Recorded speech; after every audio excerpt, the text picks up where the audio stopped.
Hey guys, welcome back to part 2 of Albert Fish O Filet. We're going to get right into it, so I hope you don't lose your lunch.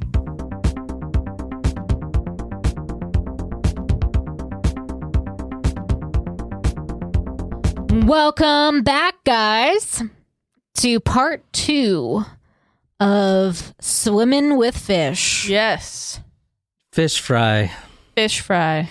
Yeah, I got the title again. What? You got the title? I just came up with that. No, I came up with Fish Fry last week, Yeah, by but the way. we do per episode. I still gave it. She still has, that's intellectual copyright. So, we've got a fishbowl in front of us. Yes. That is the theme of tonight's episode. So we made a fishbowl, which has Malibu rum, pineapple juice, blue curacao, Sprite, sour mix. Which, so it's sparkling water, sour mix, and a lime White Claw. Which is like the same thing as Sprite. And Swedish fish, right? And Swedish fish at the bottom, but they sank, so you can't see them.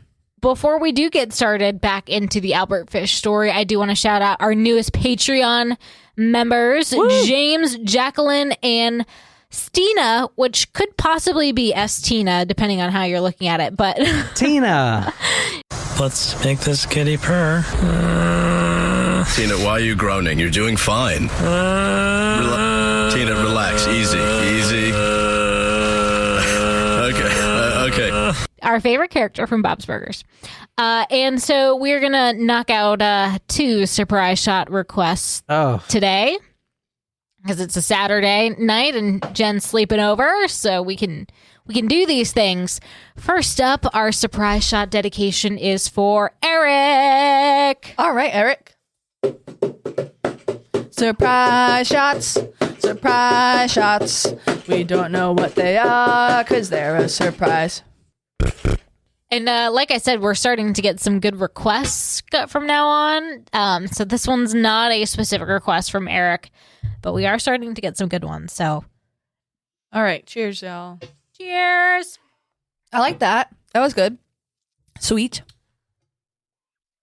He goes well with the drink. Yeah, it does. You want to guess what we got? Blue curacao. No, that was Monster because I saw one of the ingredients, but it was mixed with something You else. put Monster in here? I did not. Then what the fuck was that? The Monster's in there? I drink those. What are you talking about? He just enjoys giving himself a heart attack. That was Hypnotic and Malibu? Malibu. That was good. That was good. Okay, and our next surprise shot dedication is for Brittany. Brittany out in, I believe, Colorado. Ooh. That's where Brienne's from.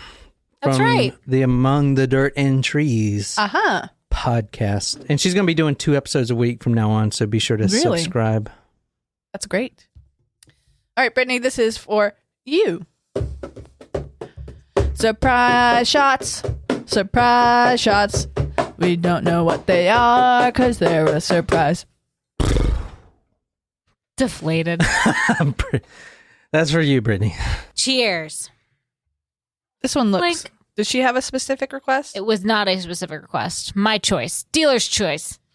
I'm not sure that was a good combination. If you're new here, welcome. My name is John. I put all my sources, photos, and videos on talkmurder.com. You can go there and follow along with us. This is the Albert Fish story. We covered a little bit of the Albert Fish story last week, so if this is your first episode, you may want to go back and listen to the first one. If not, we are going to kind of recap it, but it's still good to go back and listen to it. The goal of this episode is to ruin a few things for you. Peanut butter being number 1. I like peanut butter. Cider. But peanut butter would be number 2. So... yes. And even roses I'm going to ruin for you. Roses really smell like poo. Ooh. All right, Jen, can you read Psalms 137, 8 through 9 for us by memory? No. You're going to hell. Probably. I've resigned myself to that. Oh, please. Well, last time I went to the confession, the priest said no. What? He said no. You just walk in. He's like, no. I heard your podcast. No, there's not enough Hail Marys for you. You're done. I went before Mass, and I was the last person, and they were like, I don't know, 10 minutes before Mass. And I know the priests have to get ready and like pray and get dressed for Mass, but I thought you weren't supposed to turn people away. So there was a whole line of people. I got there like half an hour early, and then I was the very last person. And he came out of the confessional, and he was like, I can't do this now. Like, I'll get you after Mass. But what happened? So what happened? And thankfully this didn't. And I know that it's a very slim chance. But what happened if I had a heart attack in the middle of Mass and I didn't get to confess? A mass attack. You know what I mean? Like, or what happened if something tragic happened and then I died? Nothing in the middle of Mass. What do you think you'll go Shut up, John. Stop. Oh, this is saying that there's a guy in the sky in the clouds. You know what? I'm not talking about this with down you on right you. now. I'm just saying. Jen, so you're saying that you have to confess your sins before you die? What if you die right now? I'm sure you've sinned. I have. So you would go to hell? I mean, like I said, I've already resigned the fact that like I'm probably going to hell. Yeah. Oh my God, please. Why do you even go to church if you're going to go to hell anyway? Because you're not going to go to hell, Jen. Whoa, you don't know that for sure. You have to ask me. I make those decisions. But when you go to Mass, like in Catholicism, when you receive the Eucharist, receiving the Eucharist, you can't receive it without like what is that? The crackers? Yeah, the Okay. wafer. Mm-hmm. the wafer. Yeah, Which is really flesh. yeah, Correct.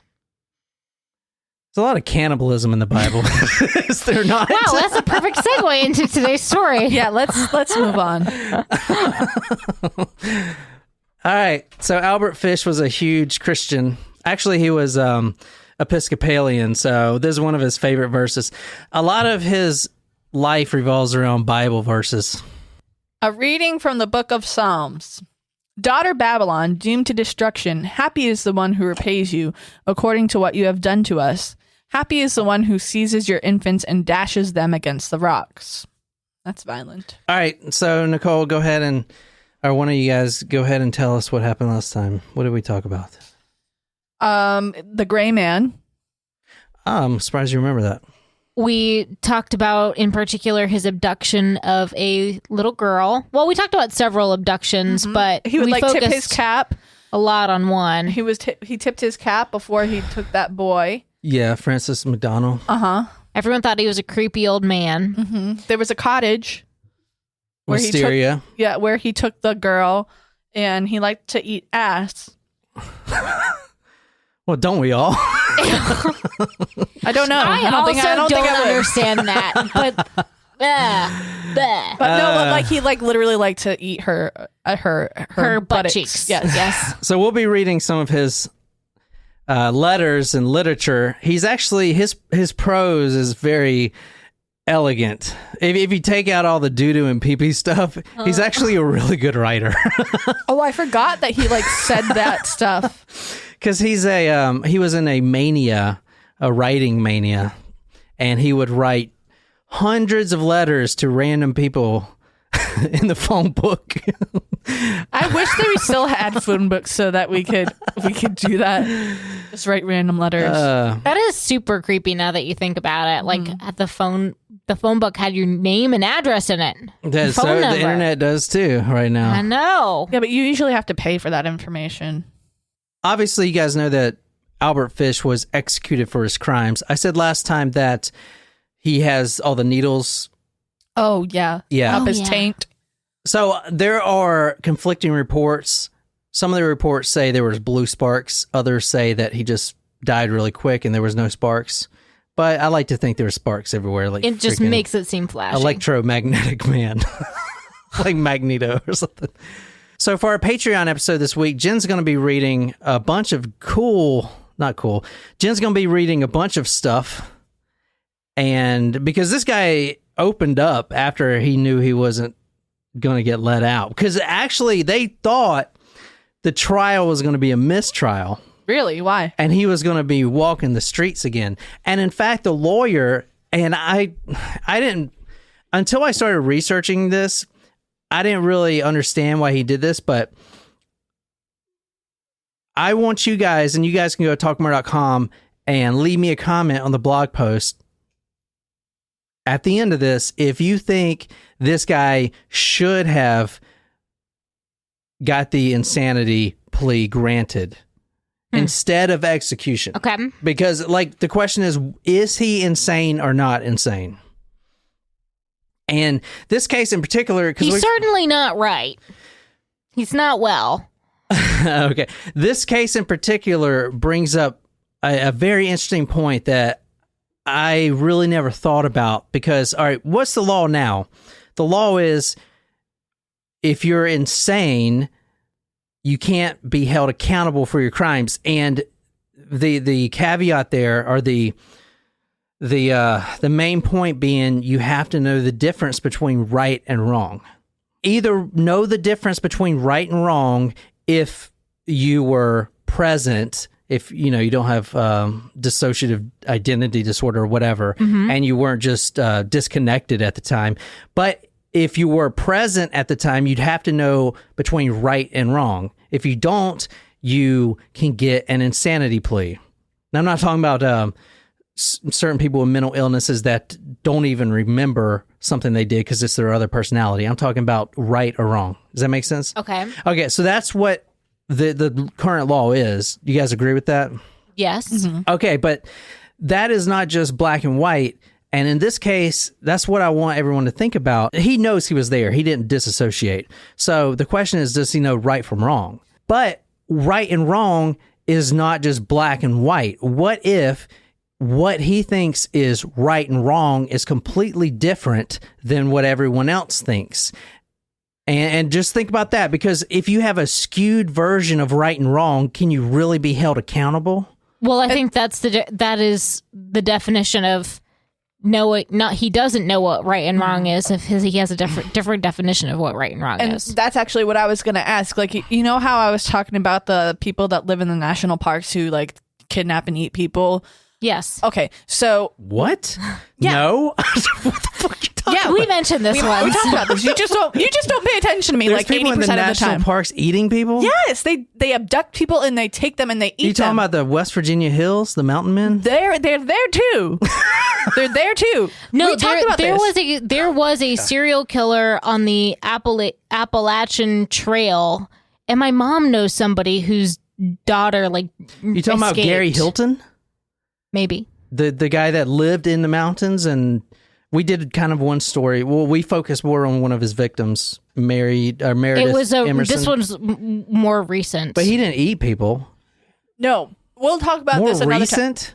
My mom knows somebody who survived something. Yeah. Well, what the fuck? Who is it? Because I haven't heard of that shit. I don't know. I can't remember. Anyway, so like or we talk about that tribe that lived on the North Sentinelese Island. So their culture, yeah, you can kill people and eat them, or you can cut them up or things like that. If that's part of their culture and that's socially accepted, then even if it's a subculture of the United States, there's actually a place. Actually, okay, let me cut that whole thing. So there's a section in Iowa. There's a section. Jen, cut all that. So there is a section of a state in Iowa which borders Wyoming that like there's no laws, and if you commit the crime there in never mind. Just like if the culture says that you can do it and then you commit it in someone else's culture, like can you be held accountable for that if you don't know the forays and mores and that's the good thing about religion. Okay, I'm not talking about religion. I'm talking about you culture. are, because where does right and wrong come from? It comes from a set of laws Morality. brought on yeah. by religion. Religion is great for keeping people in check, in line. So like what you're talking about, the North Sentinelese Island, which we did that Patreon story, this missionary named John Chow, he decided for some reason to kayak out to the North Sentinelese Island, And if you don't know where that's at, it's in the Indonesian islands, and it's the last place on the planet Earth that is completely uncivilized. There are a tribe of people that live there, and you can look this up. There are a tribe of people that live there, and supposedly right now they're in the Bronze Age. It's a real tribe, and they're completely out of sync with everything else that's going on in the world. They still live like tribesmen do. I mean, I know there's other tribes, but they at least know what society is. These guys are on an island by themselves. They don't even know what's going on. They've never left the island in thousands and thousands of years. They have no idea what's going on. So what Jen is saying is this dude who was a missionary who was trying to spread the word of God to these people that don't even speak a language that anyone else can understand because they've been speaking their own language for thousands of years, decided to kayak out there like a freaking idiot and try to convert these people to Christianity. Anyway, his head ended up on a stick. It also didn't happen here. Like, it's different because he went, like, you can't convict someone of a crime in their own country if it's not against their laws. But if someone from North Sentinelese Island came to America and committed a crime, can you hold them accountable if they did not know? No. That was the point I was making, I think. No. After 5 minutes of rambling. Yeah, that was a long time. Actually, first, before I recap what we did last time, I want to start with some terminologies. Okay. For you guys. These are a list of perversions. Take a guess of how many perversions this guy has. 28. That's 86. probably high. 86? I don't know. He has 18, which is the most that anyone has ever had. In fact, they had to create some just for him. Wow. So I'm going to actually say the name, and then you guys are going to try to guess what it is. Bert the pervert. All right. Sadism. Herbert the pervert. Yeah, I know, but his name's Albert. Oh. Sadism. What is sadism? It's when you like to cause harm to other people and it turns you on sexually. Masochism. It's when you like to receive pain and it turns you on sexually. Active and passive flagellation. Flagellation or flatuation? Active and passive flagellation. Flagellation. Isn't that when you like whip yourself? There you go. If you watch the Da Vinci Code. Yeah. The albino guy. The albino guy, yeah. Yes. I forgot about that movie. So that's actually a religious thing too. In the Old Testament, they used to do that. So is active when you like to whip and passive is when you like to watch people getting whipped? Or active is like when you are the whipper, and passive is when you are the victim? Whippy, I guess. Whippy! How about this? Castration and self-castration. Well, that's when you remove the testicles from a boy or male. And you take them off yourself. Exhibitionism. Oh, that's when you... I'm an exhibitionist. When you like to reveal yourself. Hey, you want to buy a watch? Oh my God, the guy in the trench coat. Voyeur acts.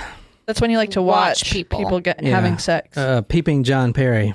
All right, can we just... Okay, I just want to see if you gave yourself that nickname or if someone else gave you that nickname. Piqûre. Piqueur. You take photos of people? No. I don't know. What is that one? Sticking needles into others or into oneself for sexual motives. Pedophilia.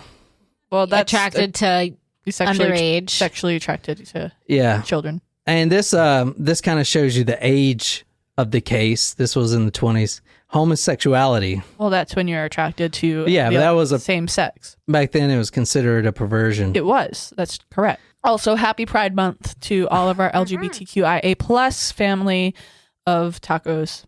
I can't pronounce this. Penilictio. Penilinctio.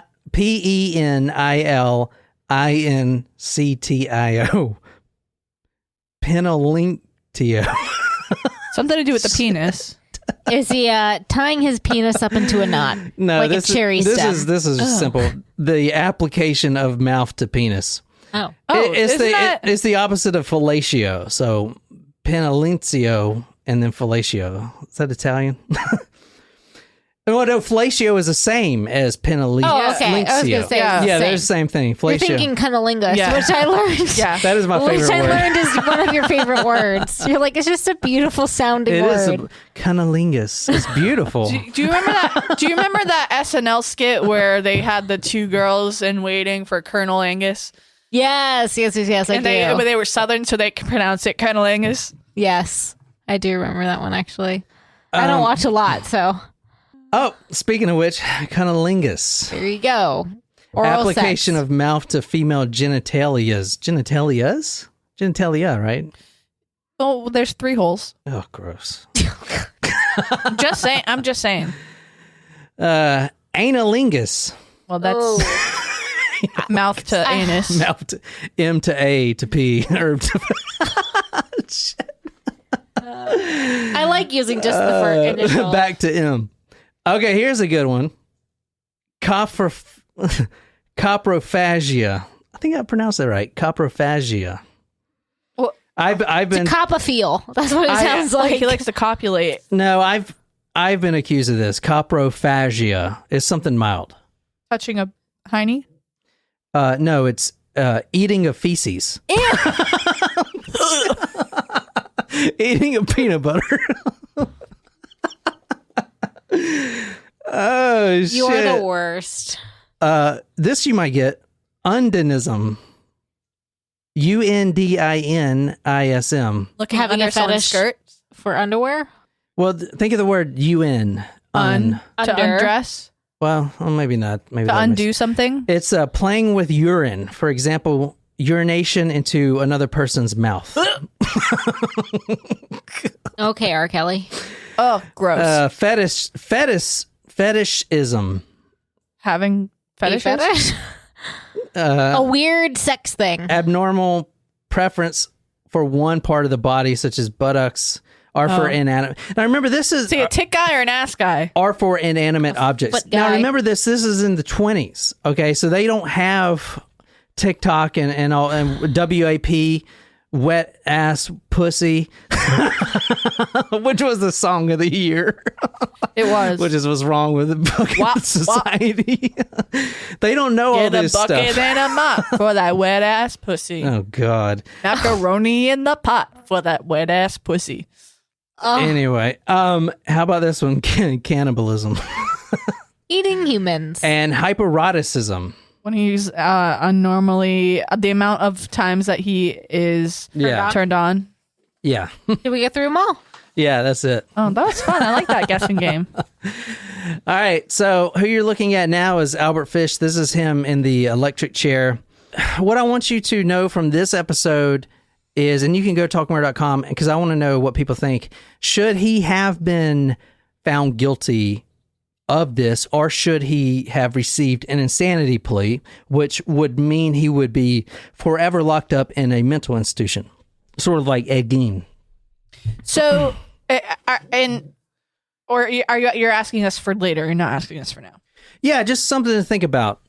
Because, for instance, the lawyer, James Dempsey, that was his lawyer, says, quote, the verdict in the case of Albert H. Fist. Fisting was not in the vocabulary. He probably did it. If it was something you could do, he would do it. He said, quote, the verdict in the case of Albert H. Fish proves nothing else but that we are still burning witches, end quote. The question is, does he know right from wrong? Every one of the jurors that was interviewed by the media after this said that he was definitely insane, but the crime was just too bad to let it go unpunished, which is fucked up because that's not how the law is supposed to work. Very true. So I want you guys to decide. A lot of people that came into contact with Albert Fish, especially during the trial, and I want to bring this up because this is another case where I saw this.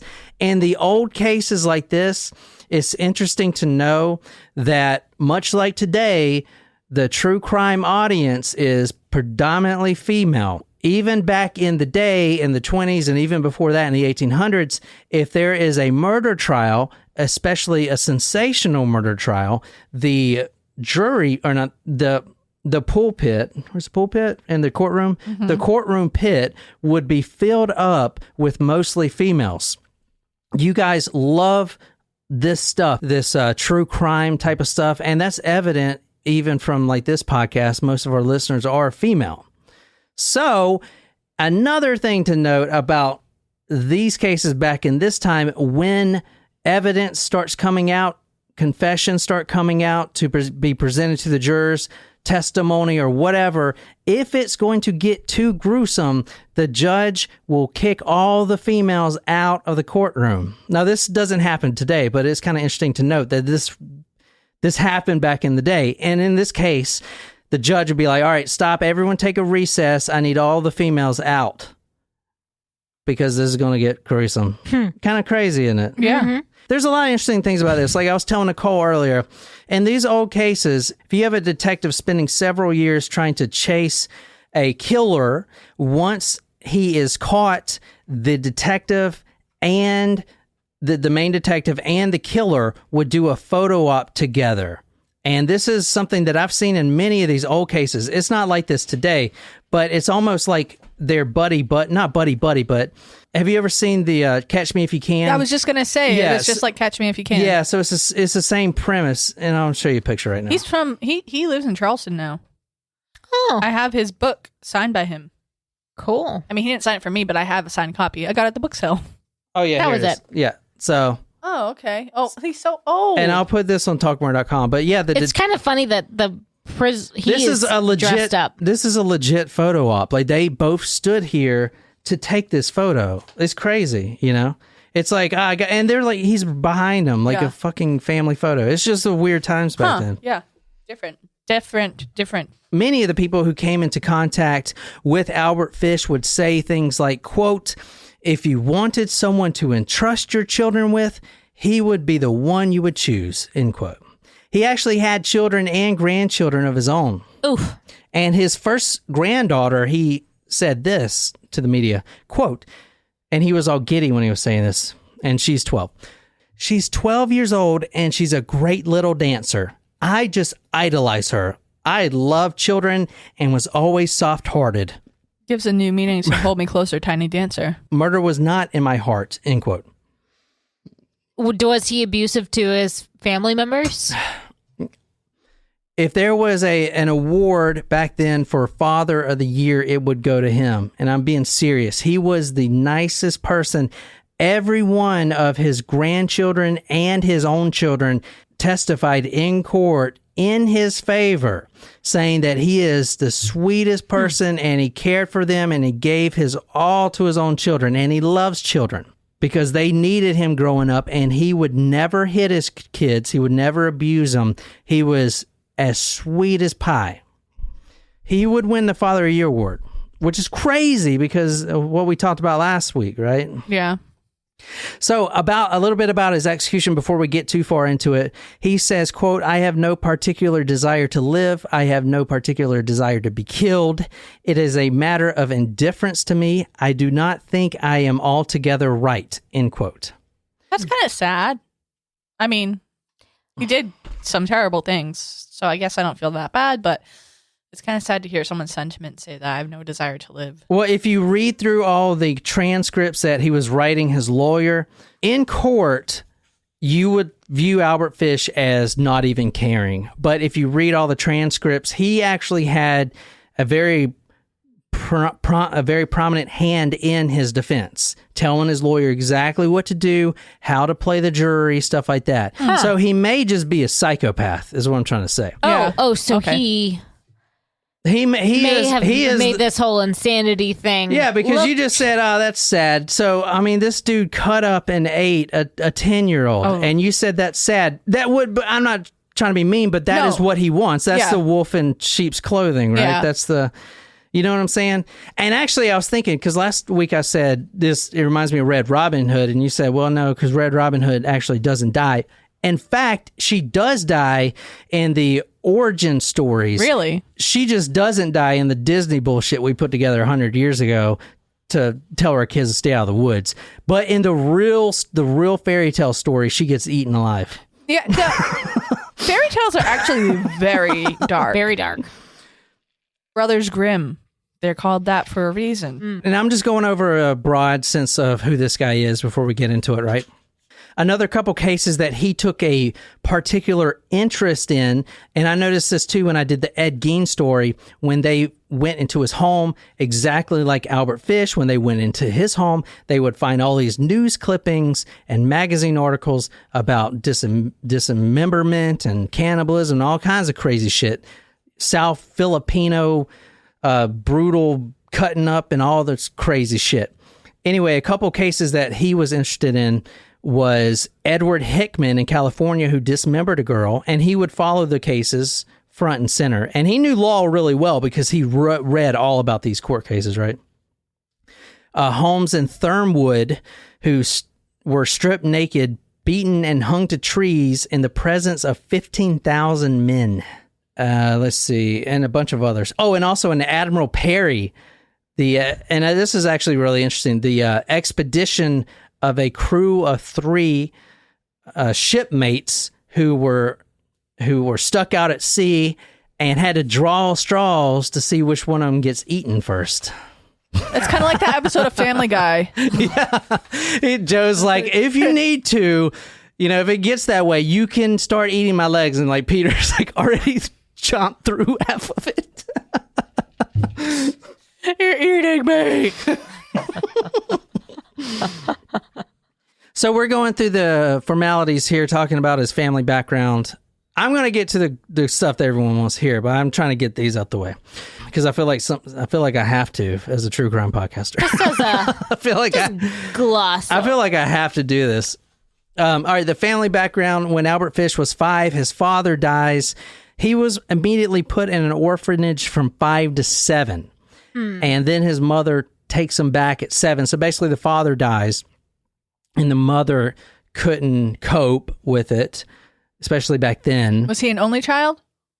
No, he was not an only child, but not much is known about his other brothers, and a lot of people say he doesn't even have another brother, but that one brother comes up quite a bit. But I found no proof of him, and no one else has found proof of this guy. Okay, so he could have schizophrenia. But however, that is a really good point that you just made, because technically he did have a brother. The brother I'm referring to now is 11 years older or whatever. Okay. But there was a brother in the crib with him. He was a twin.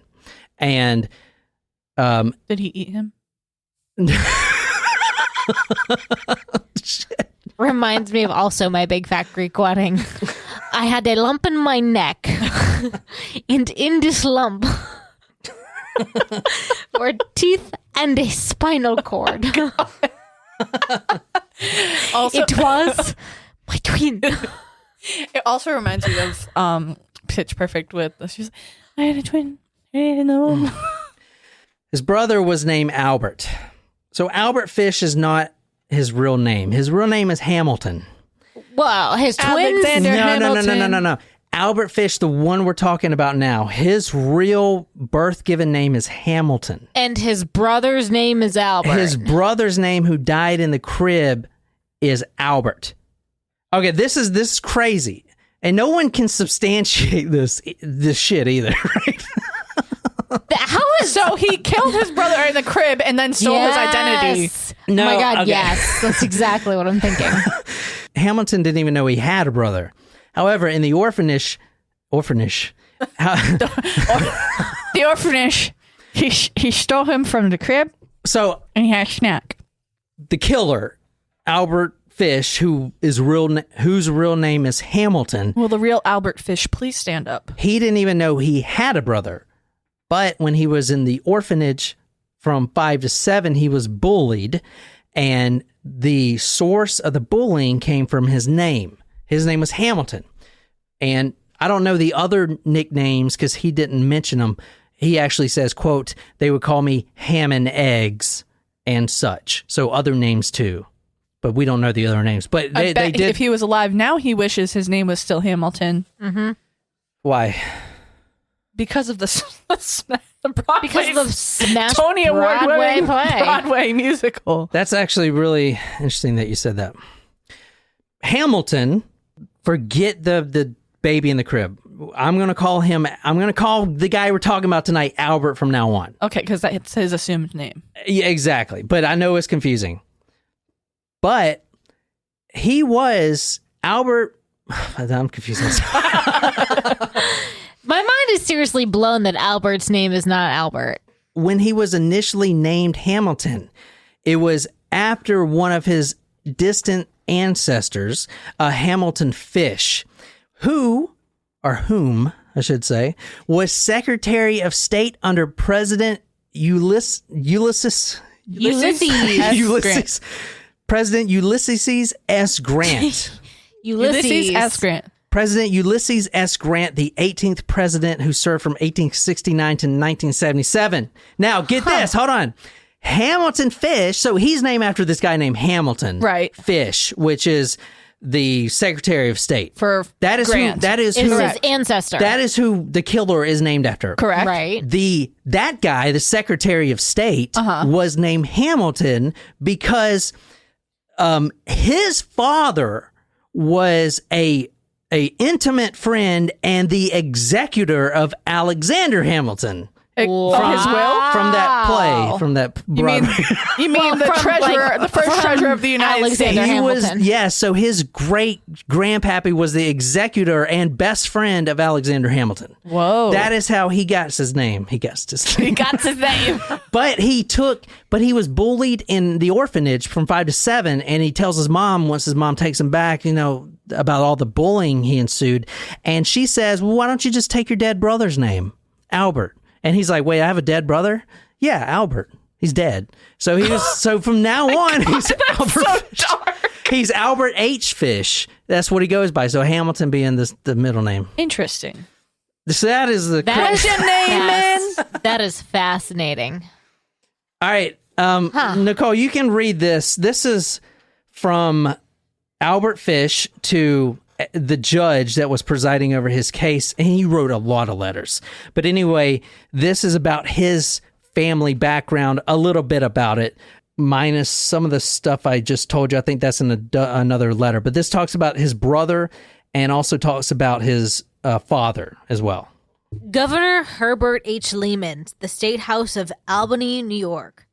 Your Excellency, I was born at Washington, D.C., May 19th. 1870, of a well-known and respectable family. The name of Fish has long been an honored one in all walks of life. I am the first one to bring disgrace upon it. My father, Captain Randall Fish, was well known. He dropped dead in the street on October 16th, 1875. When you say Masonic, she's talking about Freemasonry, Temple, yeah. Just in case people didn't know. Through the Masonic fraternity, he was a 32nd Mason. My mother was placed in the U.S. Treasury in 1876. She remained there up until 1885. At the age of 5, I was placed by my mother to St. John's Orphanage, remaining there for 2 years. During that time, I learned to lie, beg, and steal, saw both boys and girls older than I do all kinds of immoral acts. I had a brother, Walter H. Fish, who served 5 years in the U.S. Navy. He had been all over the world. The tales he told on his visits home of savages, cannibals, tortures were to me marvelous. At that time, what he said impressed me greatly. When I left home, I was sent to Sunday school and was a choir boy in the St. John's P.E. Church, 1880 to 84. Dr. Robert Rayburn, one of the doctors who attended President James A. Garfield when he was shot in 1881. In 1894, I came to New York City. My first job was at Sanford Hall, Flushing, New York. It was a private sanitarium run. Now, about the mental illnesses in his family, because those actually run deep too, so I'm going to kind of gloss over them. His father, Captain Randall Fish, as I said, yada, yada, yada, very respectable man. His father's younger brother, Ezekiel, he died in 1877, but he was afflicted with a religious psychosis. He was committed to an institution in Maine. His sister, Anne, was also committed. she was, quote, considered crazy, end quote. And it goes, a lot of the family members have mental illnesses, is what I'm trying to say. A lot. His sister, his father's sister. His father's sister, yeah. His actual mother has several mental symptoms, including hearing noises and seeing things. It's really hard to read this letter. But so what I'm trying to say is they are, mental illness runs in the family, which is extremely important. No, but it's also important to remember that not for us, but more so for the listeners, that back in that time, like mental illnesses as we know them today are a totally different thing. Like hysteria for women, that's not really a disorder anymore now. It is, but we kind of look past it. No, I'm just kidding. I should say hysteria was cured by vibrators. I was going to say that too, actually. I was from episode 1 of Quackery, I believe. Sorry, I didn't mean to cut you off. Go ahead. No, you're good. But like, I just feel like the mental health is practices are nowhere near where they are today. So like, I wonder how much of it was like, I'm not saying that there weren't mental illnesses, because obviously there's several people that were committed.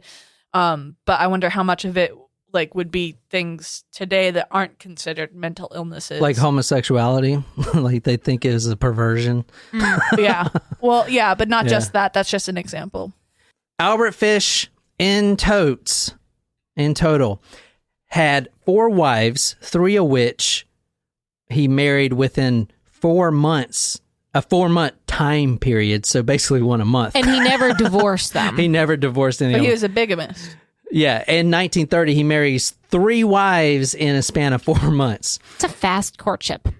Yeah. Yeah. 4 wives, 6 children, 5 grandchildren, 18 perversions. He has raped both boys and girls in 23 states. He has over 100 victims. He has at least 3 murders. He self-admits to 15 murders. He used at least 5 aliases. He worked 2 times as a sexton, which is kind of creepy, a grave keeper. Oh. That's what a sexton is. Oh. He has been sent to 2 separate mental institutions before being released only after a few short weeks as, quote, sane, end quote. He is 130 pounds. He was arrested at least 5 times or more for letter writing, obscene letter writing, and grand larceny, and he has 0 teeth. Oh my goodness. Oh, shit. All right, go ahead and read this, Nicole. This is a quote from the man himself. I always had a desire to inflict pain on others and to have others inflict pain on me. I always seemed to enjoy everything that hurt. The desire to inflict pain, that is all that is uppermost. So just to recap, last week we talked about Gracie Budd, 10 years old. Albert Fish had walked into a home of the Budd family, B-U-D-D, posing as a wealthy farmer.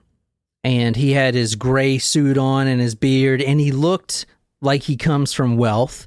And at the time, the Budd family, well, they were always poor, but they were at the bottom kind of poverty level. So they were ecstatic when Albert Fish offered the son, the 18-year-old son, a full-time job of $15 a week, and which includes board at his farm. And he had all these chefs and cows and chickens and stuff. It was all just fabrication. He just did that because he wanted to murder the boy, 18 years old. However, then he sees Gracie, the youngest flower child of their home, 10 years old, tomboy, walks in, sits on his lap, and at that moment he decides to kidnap her instead. He takes her to an abandoned cottage in Wisteria, which was abandoned because he thought people didn't go there because they thought it was haunted. Now it's definitely freaking haunted. I mean, it's not there anymore, but it's definitely haunted now. He takes her there and he brutally murders her. And then, did we talk about how he ate her? Yeah. Yeah. And, a little bit. And then he took her home, and over a period of 9 days, he consumed her. And every time that he would eat a bowl of her, he would ejaculate. That is kind of the psychology we're dealing with. I didn't get into that last time? No. I don't think you talked about that. Okay, well, shit. A little bit. Hold on. Yeah, I'm gonna need to. Oh, what the fuck? This gets really bad. You guys are already fucking. That was like nothing. What the fuck? No, we're preparing It's like a ourselves. trailer for a horror movie. Which, speaking of horror movies, they're putting out a third Conjuring. God, She won't watch it.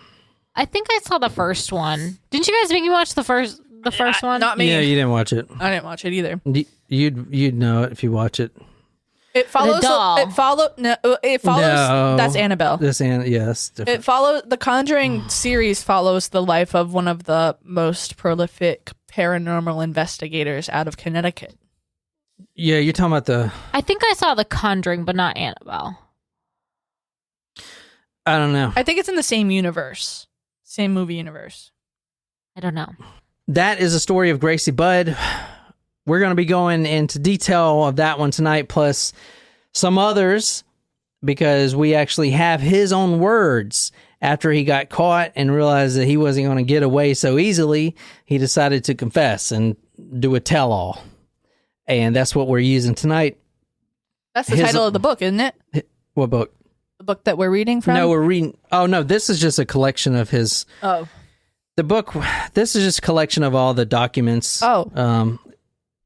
Albert Fish in his own words by John Borowski. It's just a collection. He has one for Ed Gein too. So basically he just puts together all the photos. Like photos and letters and stuff. Yeah, it's worth buying. I mean, it's not, he didn't write any of this. He just organized it, which is great because it's all here, you know. So definitely if you're a fan of Albert Fish, get this book. I don't know if fan is the right word, but I'm intrigued by his case. All right. So yeah, I'd be concerned if you're like a super fan and you had all that stuff like up in your walls and stuff. he travels from state to state at least 23 working. His job, he had access to the cellars and basements. That's where he would do the rapes and the tortures and stuff like that. And he was usually gone up to 5 days before the job is done, before he returns back home. So did he tell his family he was going on a fishing trip or something? Stupid. So what I'm asking you is, what do you think his job was? To work in cellars and basements, to be gone for 5 days, to travel state to state. And Insurance salesman. To work in a cellar? What the fuck? Not just cellars. He worked in a church. He actually...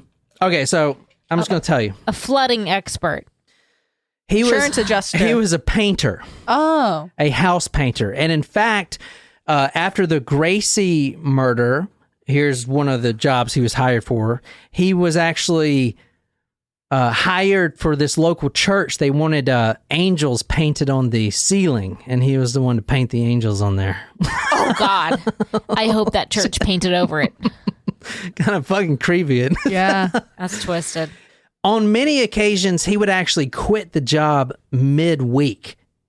Why do you think he did that? And he would just leave his stuff. He would just be out in a hurry and leave his stuff. Because he murdered someone. He was done eating them? Because he would leave after a, quote, brutal episode, end quote. Oh. So we're going to talk about them. I mean, are those the things that I'm going to be reading? Let's talk about a murder that we didn't talk about last week. This is the Billy Gaffney murder. Initially, he said that he didn't have anything to do with any other murders. And in fact, this is how it happens. He gets arrested. He's like, okay, I killed the Bud girl. And then, oh my God, the power of news media, his case is now heard around the world. Everyone is tuning into the newspapers for this case. So now you have people coming out of the woodwork saying, hey, I saw this guy taking Billy Gaffney by the hand, and people like that. And not only that, but other like moms saying, hey, this guy was offering candy to my baby and stuff like that. And all these, the ones that really came up, were proven true most of the times, because a lot of the women, like let's say you're in a candy store and this old man tries to lure your kid away and then you catch him, the mother's not going to ever forget who the face of that man, the eyes of that man, the speech of that man. So she comes forward and it's like, this guy tried to lure away my daughter. And there were a lot of people that did that. So, and then he was like, okay, well, you caught me. I may have killed more, whatever. Here's one for you right here. The Billy Gaffney murder. So we're going to read that one right now. Albert Fish was working in an apartment building, and who you're looking at now, Billy Gaffney, and I'll put his photo on talkmurder.com. He and his brother, his younger brother of 3 years old, would play in the hall area of this apartment. And this is really creepy. The brother, I mean, all the tenants could hear the boys playing. It was something they did every day, play in the hallways, run up and down. Everyone hears the footsteps. Tenants stopped hearing those footsteps, and they got a really creepy feeling.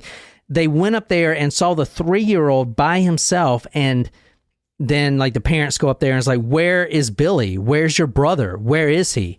And all the 3-year-old said was, and this is exactly what he said, quote, the boogeyman took him, end quote. And that's what he kept saying. He's 3 years old. That's all he could say. The boogeyman took him. That's fucked up. So anyway, this is his confession. Here is my plan. Some years ago, I lived at 22 East 81, top floor front. Suppose I confess to you that I did blank, the Gaffney boy. In the same manner I did the B girl. I am charged with the crime anyhow, and many really believe I did. I will admit the motorman who positively identified me as getting off his car with a small boy was correct. I can tell you at the time I was looking for a suitable place to do the job. Not satisfied there, I brought him to the Riker Ave dumps. There is a house that stands alone not far from where I took him. A few years ago, I painted this house for the man who owns it. He is in the auto wrecking business. I forget his name, but my son Henry can tell you because he bought a car from him. This man's father lives in the house. Jean John Henry helped me paint the house. There were, at the time, a number of old autos on the road. I took the G-boy there, stripped him naked and tied his hands and feet and gagged him with a piece of dirty rag I picked out of the dump. I burned his clothes, threw his shoes in the dump. Then I walked back and took the trolley to 59th Street at 2 a.m. and walked from there home. The next day, about 2 p.m., I took tools, a good heavy cat-o'-nine tails, homemade, short handle, cut one of my belts in half, slit these half-six strips about 8 inches long, and whipped his bare behind till the blood ran from his legs. Now, this boy is 7 years old. Just keep in mind. I cut off his ears, nose, slit his mouth from ear to ear, gouged out his eyes. He was dead then. I stuck the knife in his belly and held my mouth to his body and drank his blood. Oh my God. This is fucking sick. I picked up 4 potato sacks and gathered a pile of stones. Then I cut him up. I had a grip with me. I put his nose, ears, and a few slices of his belly in grip. Then I cut through the middle of his body just below his belly button. Then through his legs about 2 inches below his behind. I put in my grip with a lot of paper. I cut off his head, feet, arms, hands, and legs below the knee. This I put in sacks weighted with stones, tied the ends, and threw them into the pools of slimy water you will see along the road going to North Beach. Water is 3 to 4 feet deep. They sank at once. I came home with my meat. I had from his body I liked best. His monkey and Pee-wee's had a nice little fat behind to roast in the oven and eat. I made a stew out of his ears, nose, and pieces of his face and belly. I put onions, carrots, turnips, celery, salt, and pepper. It was good. Then I split the cheeks of his behind open, cut off his monkey and Pee-wee's, and washed them first. I put all in a roasting pan, lit the gas in the oven. Then I put strips of bacon on each cheek in his behind and put them in the oven. Then I picked 4 onions, and when the meat had been roasted for about a quarter of an hour, I poured a pint of water over it for gravy and put in the onions. At frequent intervals, I basted his behind with a wooden spoon so the meat would be nice and juicy. In about 2 hours, it was nice and brown, cooked through. I never ate any roast turkey that tasted half as good as his sweet, fat little behind did. I ate every bit of meat in about 4 days. His little monkey was as sweet as a nut, but his Pee-wee's I could not chew. Threw them in the toilet. All right, that's it. Who's hungry? That's fucking bad. That's really bad. That's terrible. Oh my God. That was really fucking bad. That was terrible. That's like one of the worst things I think I've ever heard in my entire life. And I tried to dissociate for a little bit, but then I couldn't stop listening. Oh my God. Oh my God. So he called his monkey in Pee-wees. He said his monkey was sweet as a nut. But he couldn't eat the nut. He couldn't eat the nuts. Holy shit. Terrible. That's terrible. That's just, immediately he just gets into it. But all right, he's writing this to his attorney, and he's saying, suppose I did admit to it. This is what obviously This is what may have happened. He says, oh my God. He said he slit his mouth from ear to ear. Like the Joker. Fuck? Yeah. So that he'd always be smiling. Cut off his ears, nose, and slit his mouth from ear to ear. Like, no one deserves that. Oh my God. This is child. a fucking 7-year-old. Holy shit. Holy fuck. That's the kid right there. I can't look at the child. I can't. I'll be too upset. Oh, fuck. All right. Well, moving on. Is anybody still listening to this? Holy shit. They've all stopped. I'm just very upset. I think by now, though, it's like, imagine if this was episode 4 and not Dennis Nilsson. Like, we've warmed up to this. I probably would just stop there. I'd be like, sorry, guys, you can continue to do this without me. I thought I wanted to be part of this, but I actually don't. Why does he kill? Why does he do this? What's his excuse? He likes the taste of human meat. No, he is full of excuses. He's very narcissistic, and he doesn't blame himself for any of the murders. There's always something that happened. For instance, the Bud girl, which we talked about last time. Well, it's not my fault because the parents let her go with me. If they didn't let her go with me, she would be okay and be back at home now. So you see, that's the type of... In his fucked up mind, that's why I think he is a psychopath. That's why they're thinking that he has right and wrong switched up or something. Like, he just doesn't understand that it's still wrong to cut up a little girl just... even though even though her parents said that she can go with you. See, but I disagree. I think that he knows it's wrong and he just doesn't care. And most will agree with you. And the reason why is because if he doesn't know it's wrong, he wouldn't go to lengths to try to hide the body. Not only that, but if he doesn't know it's wrong, he would have probably done it to his own children or grandchildren. Ooh, also good point. Well, for some reason, he loved his children. It's crazy to me. Well, I think it's good that he loved his children. I just think that it's terrible that he did this to other people's children. And, I'm not saying that his children deserve to meet their end this way. I'm saying that if he thought that it was acceptable to eat children, why wouldn't he have done it to his own children? Very good point. All right. Well, this is the reason that he gives that started the whole thing. And this happened in 1917. He was married to his first wife. They had 6 children together. And the youngest at this time, 1917, the youngest child, 3 years and 4 months old. 6 kids in the house. All right. And he was a great dad. No one knows if this is true or not. But he says this is before all of the perversions, before he was raping kids in the cellars and all this stuff. Who knows? This is what he says, right? He also in court says, well, yeah, I killed her, but I didn't rape her. Like, that's supposed to make it sound better type of shit.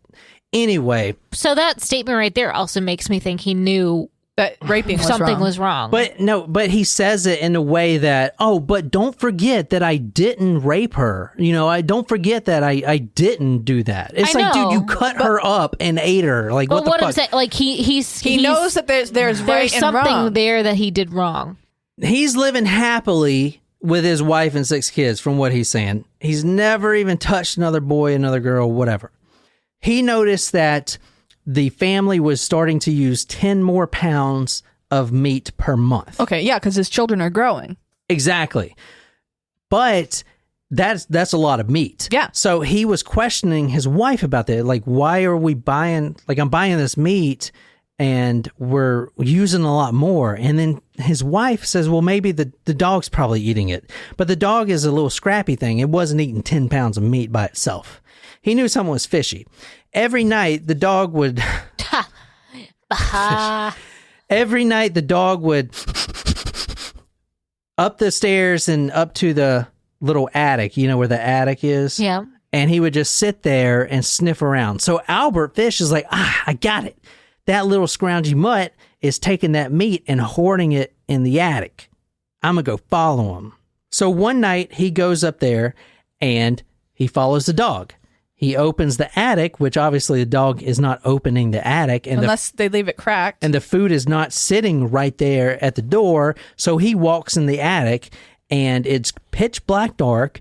And this is what he finds. A squatter? I opened the attic door and went in. It was a bit dark in there, and I stumbled in a heap on the floor. It was a Straub, sound asleep on the floor, snug as a bug in a rug, and in a spread of some of the best blankets and quilts in the house. He sat up half asleep, mumbling something. What have you got for me this time? He stumbles into the dark attic and trips over this guy named John Straub, who was a former tenant that they were boarding him. Letting him live there for a small fee. He is now hiding in the attic. The wife, who has been having sex with this former boarder, has hidden him in the attic and is bringing him food. That's why when Albert Fish trips over him, the first thing he says is, what do you got for me this time? Saying like, what do you got, bacon or pork? Or what am I eating? He thinks it's the wife. They have 6 kids living in the house and the wife is hiding another man that she's having intimate relations with, a former boarder of theirs. Were any of the children? I was going to ask that. This man's? No, they were all, the Alberts. 6 children were all Alberts, yeah. Once he sees that, I mean, what do you think he does? Kills him. He tells him to come downstairs. He pulls out a chair for him at the kitchen table, and they sit down and have like a meal together, and you know he is just fucking livid, but he just holds it all in. He holds it all in because he's a nice guy, and he comes up with a plan of how to get him out. Not murder or anything, just like, you need to get out of here. You know, my wife made a mistake type of shit. Well, okay, interesting. Now that happened 1917. A couple weeks go by. John Straub is out of the house. Everything's fine. Albert Fish goes to a painting job. He's gone for 5 days. His daughter contacts him through a telegram and says something like, Papa, come home. Mama's gone up and left. Something like that. He comes home, and what had happened is the mother was still seeing this former boarder, John Straub. The mother gives the children a few dollars, all the children, all 6 children, go see a movie and get some ice cream, whatever. When they come home, back home, all the furniture in the house is completely gone. All the food, everything is wiped out. As soon as they left for the movie, this John Straub and a buddy backed up a moving van, loaded up everything in the house. They sold it for pennies to this, like, you know, pawn shop guy or whatever.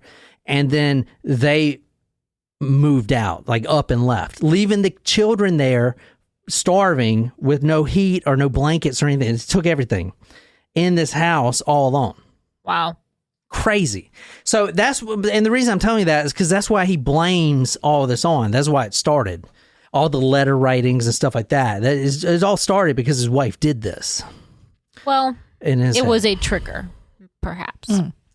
And I said a lot about his prose, like his writing style. Snug as a bug in a rug. You know, he's a good writer. That's what he said in his letter. And another one, he says when he returned home, everything was gone, and, quote, the birds have flown away, end quote. Kind of like interesting writing style, you know? Yeah. A very good writer. All right, let me preface these letters. His wife leaves in 1917, and he has these fits of gloom, these gloomy fits. And this is when he really started writing letters. So the letters weren't random, like I said earlier. They were posted to women that put ads in matrimonial sections of newspapers looking for a husband, yada, yada, yada. Oh. Or like a caretaker looking for work to take care of a child. That was a lot of those. The personal ads. personal ads. If you like pina coladas. Now, this is in 1929, so he's like 60, almost 60. So he develops a few personas. One of them is Bobby. Now, none of the people in his letters are real. He writes these letters, and occasionally, I know it's crazy, but some women write back. They actually like him. Now, it doesn't happen a lot. Is he going full perversion first letter, or what? He did that at first, but that winded him up in jail twice for obscene letter writing. So he tries to bait him. Obscene letter writing. I feel like that's all the internet is these days. Yeah, literally. Or like text messages or Snapchats or dick pics. Tinder. What he learned was to take it a little more slow and kind of test the waters a little bit. And so this is one of the letters. But like I said, none of it is true. But then if the women write back and they're going along with it, then he has to... Because now he wants to meet him and get spanked and all kinds of shit. So he's got to kind of come up with a new story. So there are a lot of letters. We're going to read a few sections. So this isn't the real bad thing you're going to read. That's in a little bit. So I have a question, though. Do you think, like, before we had, obviously before we had text messaging and, like, Tinder and all this stuff, like, back then people didn't have personal cameras where they could send, like, dirty pictures in the mail or whatever, or text messages. Do you think they used to draw? Draw me like one of your French girls? Yes. Yeah. You talking about drawing pictures? And this, some of the letters he talks about how he would draw like someone pooping and stuff into someone's mouth. Like a little illustration. Is that what you're talking about? Yeah. Yeah. What? Well, fine art often uses nudity. Yeah, I know, but there's a difference between art and obscenity. True. Well, it depends, I guess, No, it's on not. your purpose. That's the same thing, isn't it? Letters written in the spring of 1929 in response to newspaper classified ads. I wish you could see me now. I'm sitting in a chair naked. The pain is across my back, just over my behind. When you strip me naked, you will see a most perfect form. Yours, sweet honey of my heart. I can taste your sweet piss, your sweet shit. I don't want to do this anymore. I remember this now. At first I was like, oh, this isn't so bad. And now I realize. I can taste your sweet piss, your sweet shit.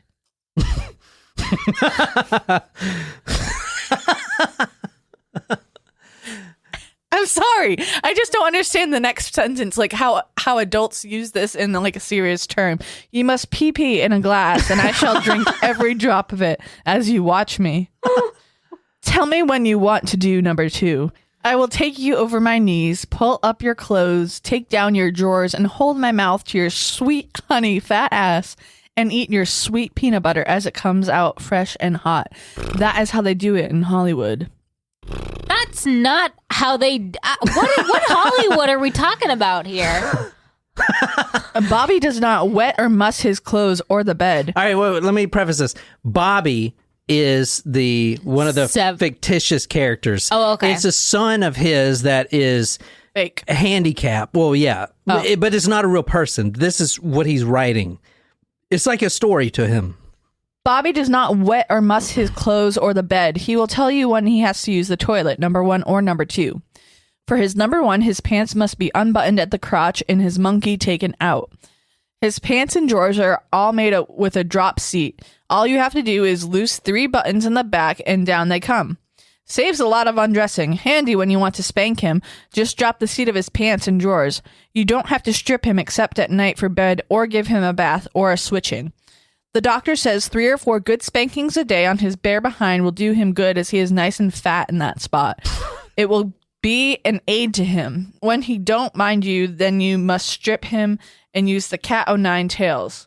Say you won't hesitate to use the paddle or cat o' nine tails on him when he needs it. So Bobby, when he was, and this is fictitious, when he was a child, he fell down the stairs, and now he's the son of Albert Fish, but he needs to be spanked all the time. Now he's writing people this. Now we're going to put a lot of this on Patreon, but there was a victim, if you want to call it that lived. And this is his confession, and this is what I want Jen to read for Patreon, and I'll obviously put a lot of it on the podcast, but we're going to put the entirety of it on the Patreon for the episode. It's a 9-page confession about this boy. His name was Kedden. These are my confessions. And this sums up a lot about Albert Fish, which is why I want Jen to read it in its entirety. It was a 19-year-old boy named Thomas Kedden. Now, he says this was 1910 when he did this, which... That's before his wife left him. That's what, yeah, I just figured that out, but it doesn't make sense. Number 1, episode with 19-year-old boy Thomas. Thomas Kedden. Kept him 10 days in room before finding the old house, 5 weeks there before leaving him. That was about 1910. First, sadistic, overwhelming. Intended to use him first, then torture him to death, then use the parts that appealed to me for food. I craved to hear someone scream and yell. But can I interject? Okay, the MO here, in case I don't mention it later, when he goes for a 5-day painting mission, he's raping these boys. But you just can't bring a boy down to the cellar, rape him, and then go back to painting. So this is his MO right here. When he says, I kept the boy for whatever, 5 days or whatever, he would capture whatever boy off the street, tie him up in the cellar or the basement, torture him for 5 days, and he did that so he could finish his painting job, and the kid ain't gonna run and tell his parents. And then he would killed a lot of them, obviously, and others let go. Now, a lot of them were not looked into by authorities simply because they were poor and they were African American. A lot of them were African American. He did that on purpose because the police didn't care. I mean, think about this whole trial just real quick. Like, he was found guilty for 1 murder. Wow. Like he admitted to others, like, we have full confessions, but they didn't even bother to try him for those. Wow. So it's like they don't care if you're poor and or if you're black back then. Right. You know what I'm saying? Right. They don't even give him another trial. It's crazy. So anyway, that is the psychology of him keeping these kids in this cellar for 5 days. About 25 years ago, or when I was 40, I was doing a painting job in Wilmington, Delaware. I was rooming near a job on outskirts of city. Met a well-built boy of 19. He had ran away from home in Arkansas on account of being stripped naked and whipped by a brutal stepdad. He had a pretty face, would pass for 16 except for his size. Looked like a girl. He appeared to be kind of silly. He told me his story. Someone back home told him he could get a job in DuPont's. He beat his way in empty railroad cars and by foot. When he got to Wilmington, he was told no more help was needed. He was silly in his actions and ways. Though going on 20 and as strong as an ox, he was easy to spank and switch as a boy of 10. He rode for 2 days in a banana car. Floor was covered with straw. 5 men, regular hobos, used him day and night. His behind was so sore from them, it hurt him when he walked. He said all of them made him suck them off. At first he spit it out, but they beat him on his bare behind with their belts and made him swallow it. He had the prettiest and fattest behind I ever saw on a man, but he was covered from his neck down to his shins with long black hair. You could hardly see his dicky or behind from hair. His dicky. Huh. When I first met him, he had not a cent and was almost stoned, no place to lay his head. I took him with me to the place where I got my meals and we had supper. How did he eat? I enjoyed watching him and filled him up. Then I took him to my room for just what I wanted. I knew he was lousy, for he could not stop scratching. I made him take everything off. He was full of the biggest lice I ever seen. Ooh. His clothes were full, his hair, shoes, and hat worn out. I threw them out. I washed him good, then made him stand up. When I touched his back, belly, and behind and dick, every hair fell off. Then he was really naked, and how pretty he looked. A nice big dicky and fat behind. I wiped him dry, then rubbed him all over with hair tonic. I loved him then and kissed him all over. Then the fun began. Yes. Then the fun began. Oh, shit. It was a warm night, and I went out and got a quart of ice cream. We ate about half of it. Then I stripped naked and got in bed. He kissed me in the mouth many times, my breast, belly, legs, dicky behind. I put ice cream in his behind and all on his dicky. Then I licked it off.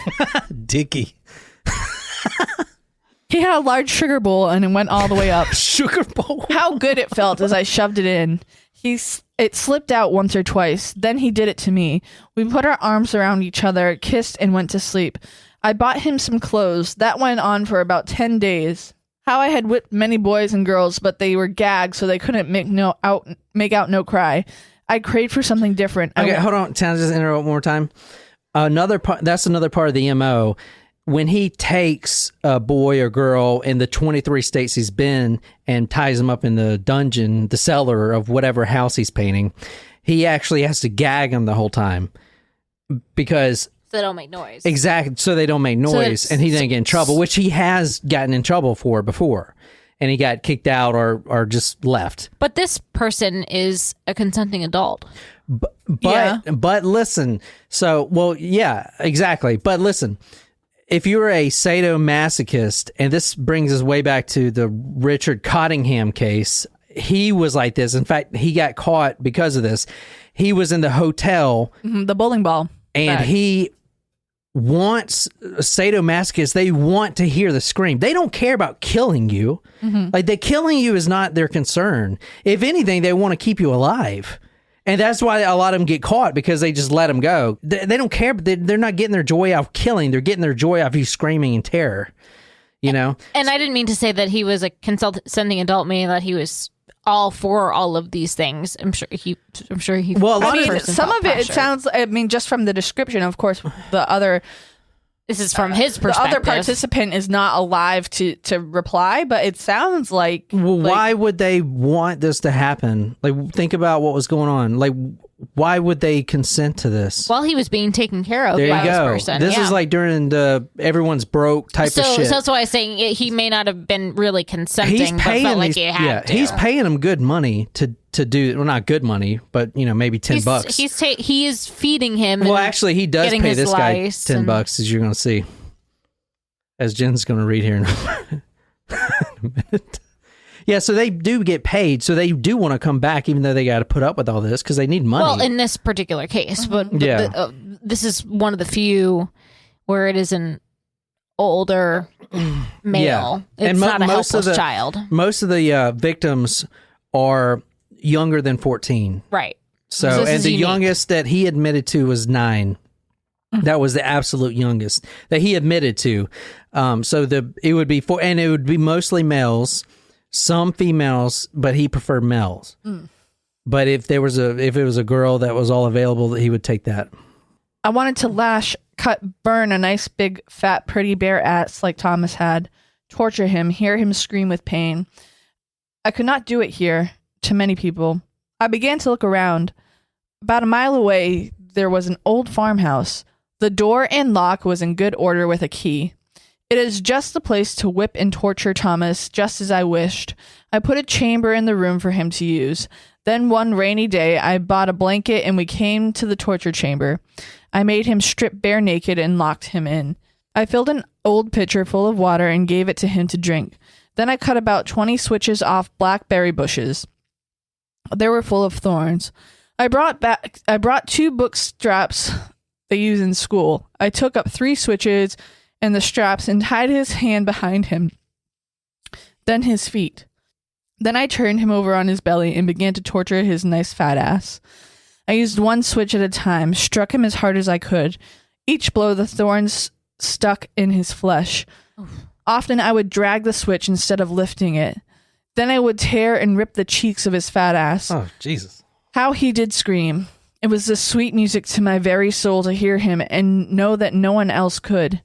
Next evening, I brought another blanket and small hammer, tacks, 6 candles. Then I could work in the day and torture him at night. I tucked blanket over window, and by the light of a candle, I could see him. For 5 days, all he had was water and whippings. Oh, Jesus. Then I brought him sandwiches and coffee. He was so hungry, I made him eat his own number 2 before I gave him food. Oh, God. Then I made him lay on his back in bed. I turned both of his legs backward on his head and strapped his feet to head of iron bed. Then I had his nice, pretty fat ass turned up to me to do just whatever I could think of, and that was plenty. The whole package of needles in the cheeks of his ass. It looked like a pin cushion. Oh, Jesus. Oh, my word. I stuck a pin all the way through his dicky and one between his two balls. Ow, that hurts me. That was a Saturday night. I left him just as he was all night and went home. Oh, my God.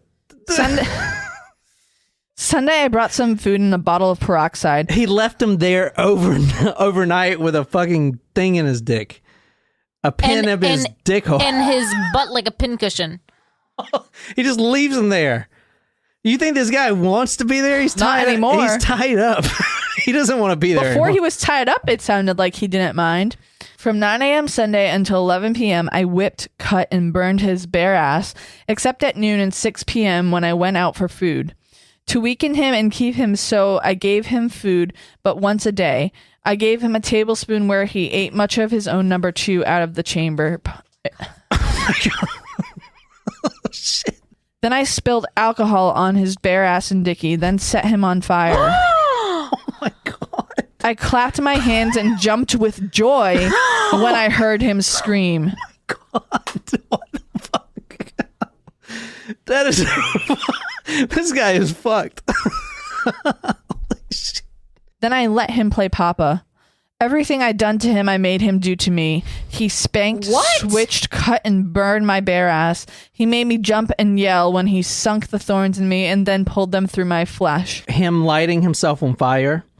When he was arrested, and Albert Fish does not drink and he does not smoke, he kept asking for cigarettes to smoke cigarettes and matches. Then the guards, once, because it was like a new guard, and he was like, yeah, here you go, some matches, cigarettes. They were told, hey, don't give him anything. He doesn't smoke. What he was doing at night is he was taking cotton, and he had procured some alcohol, some like Pruno wine or whatever. Toilet wine. He would soak them in alcohol, stick them up his rectum, and then light them on fire. In his cell, he would do that to himself. So that's one way to do a cleanse. Damn. I think what maybe surprises me. I mean, it all surprises me. But not only does he do it to someone else, but then he has that person do those things he's to him. Sadist and masochist. They want both ways. He wants to be Papa and be beaten by Papa. I don't know. Sorry, go ahead.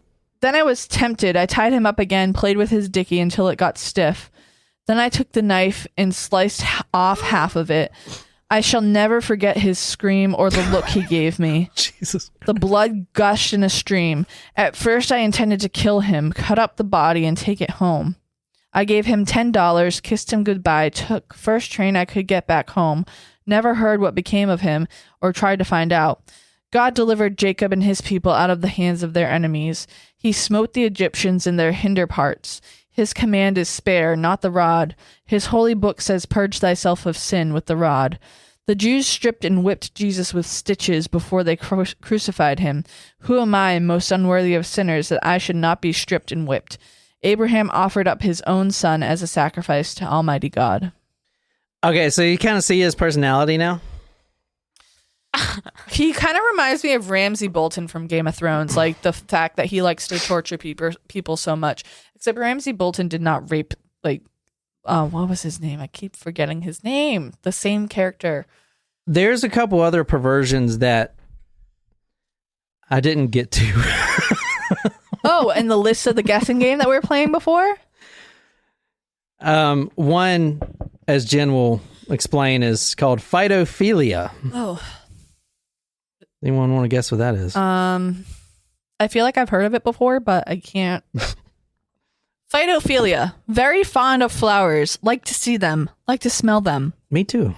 Sometimes I have, when roses with a stem of about 3 inches, lilacs and other flowers, stuck the stem in penis. It hurts, but I seem to get a rush out of it, a thrill. I stuck them up my behind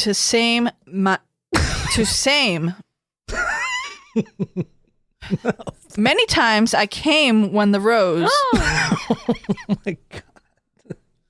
Ones after flower was in my penis. Like, is he sticking it like In the through? little hole? Yeah, in the dick hole. In the dicky hole. I was a boy when I done that. Alvin came when having it in his behind. I have a looking glass in my drawer so that I can see myself. Sometimes I hold a little mirror to look at myself. I stood emotions for an hour, holding little mirror in my hand so that I can get a mirror of my inch with the rose in it. Bought beautiful roses. I then went to ease rose out and ate the petals. I often push string of green try like vines or honeysuckle and bound them around my body, my pricks, or my behind. Back in the can at any self after came like that. Alonzo got a hairy one. What? This is him during the orphanage, I'm pretty sure. Sticking flowers up his wiener hole. For a while, worked in a flower store in Washington, Cora Strauss, on one of the biggest flower stores in Washington, Hutley, where I was unobserved. Unobserved. He was sticking flowers you buy for your wife in his pee hole. And up his butt. And binding himself with them. That's an x-ray of Albert Fish's pelvis with 29 needles stuck into him. Oh. Yeah, so I'll put these on talkmurder.com. You can see a bunch of needles. Some of them are really long. Look at that one all the way to the right. Look how long. It's like a nail. He put a nail in it. Looks like a pencil. I know. So he would start by... Oh, this is now like traveled up to his stomach. Yeah, so a lot of them would actually travel, and a lot of them were in really dangerous places. So some of them would make their way to the lower intestine and cause ruptures. And he had these needles in his body. And this was one of the defense, too, because the psychiatrist, when he was asked about, well, how do you know what he's saying isn't just fantasy, like all this stuff, like how do you know he's insane? How is it not all fantasy? And the doctor, the psychiatrist says, well, I don't know of any other fantasy that actually shows up on an x-ray. And as you see from this photo right here, I'll put on the talkmurder.com, there's a bunch of needles. And some of them are actually fragmented, that they're broken. Ooh. And in some of them, if you look close enough, you can actually see the eye hole of the needles. And so what he would do, he started with the needles first under his fingertips, like right under your fingertips. If you take a sewing needle. That's like the worst feeling when you cut your nails too short or you prick something there. Yeah, so you take a sewing needle and you pull back your finger like this, Jen. Pull down your finger and then you take a sewing needle and stick it right under your nail, your fingernail. Then he said, well, that wasn't painful enough, so he started putting them in his spine. Like acupuncture. He actually, no, like in his actual spine. Oh. Like they're going all the way in. Like in his central nervous system-ish. He would put them in there. Now, he didn't want them to stick in there. Do you guys want to take a guess why he would do this? Like, why is he doing this? To feel something. But there's a very specific reason he's doing this.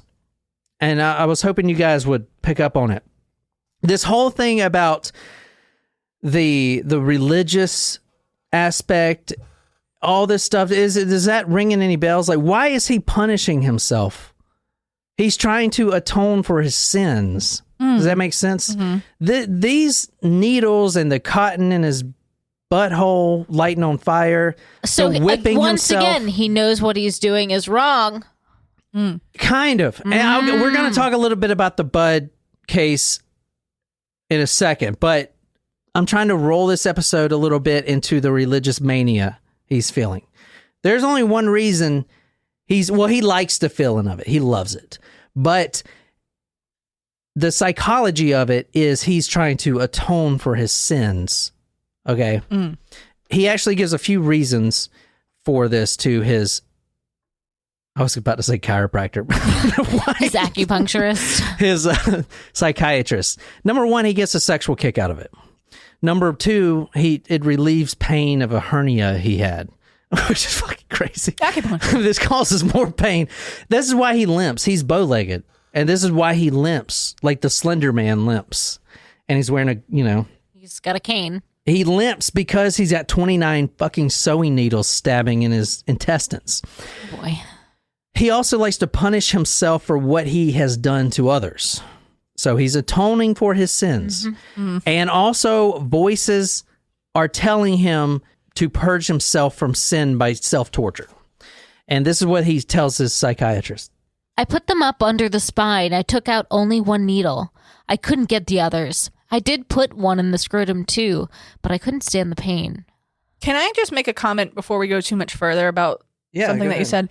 When the psychiatrist said, I don't know how many other fantasies you can see on an x-ray, that kind of has double meaning because like you can't you don't get an x-ray of the brain. You have an MRI or a CAT scan, but like you can't see what's going on in other people's heads.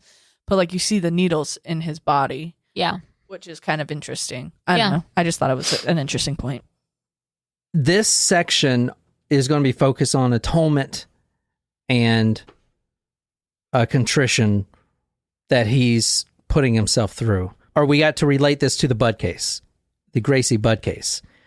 Because what his psychiatrists are thinking and what they have thought is that he did this as a sacrificial ceremony to the Gracie Bud, what we talked about last time. So we're going to be going back and forth, but just keep this in mind, the religious aspect, because that's where we're at right now, the religious aspect. Does this make sense? Yep. So that's kind of part of his defense? Yeah. Now, his whole family knew about the needles. His sons and daughters knew about the needles. They also have seen their dad standing in his bedroom naked, whipping himself with a cat o' nine tails, like on that movie, The Da Vinci Code. Mm-hmm. They have also seen him standing on a hill outside in a field, screaming, I am Christ, I am Christ, I am Christ. Oh, well, that's all right. They have lived with this, because he'll live mostly with his kids. Like he kind of shuffles between whichever kid, and they kind of host them for a year or 2 years, whatever. So they see this. They all know about the needles. They all know about the whipping things. But they don't know why? They don't know why. And in fact, Albert Jr., the oldest of his sons, would later tell media, and I have the exact quote, which I'll have to bring up, but for years after the Bud case, his father, Albert Fish, the killer, would have night terrors and scream the word grace, grace, grace, and sometimes the word Bud. The son wasn't familiar with the Grace Bud case at all. Right. But he would scream her name as he's sleeping and wake up in sweats and stuff like that. He gave a straightforward story of the crime. I was in the house and took off my clothes in the other room. She picked flowers. I went to the window and called Grace. When she came in and saw me naked, she screamed and said, I'll call Mama. I grabbed her by the throat and almost carried her into the room and laid her on the floor. I didn't think she would put up such a struggle. She was a frail-looking child. She gave me the surprise of my life. She was losing consciousness. I placed my knee on her chest to squeeze the breath out of her to get her out of her misery. Then he dismembered her body, cutting off her head. In a posthumous paper discussing the severed head of Medusa, Freud equates symbolically cutting off the head and castration. Fish, who had never read Freud, said in one of his 6 signed confessions to police, I thought Grace was a boy. He took the parts of her body home with him, cooked them in various ways with carrots and onions and strips of bacon, and ate them all over a period of 9 days. During all this time, he was in a state of sexual excitement. He ate the flesh during the day and thought about it during the nights. This is Gracie Bud right here. 2 days after he sent that letter, which was 6 years after the murder, he was arrested. A little bit about the arrest real quick.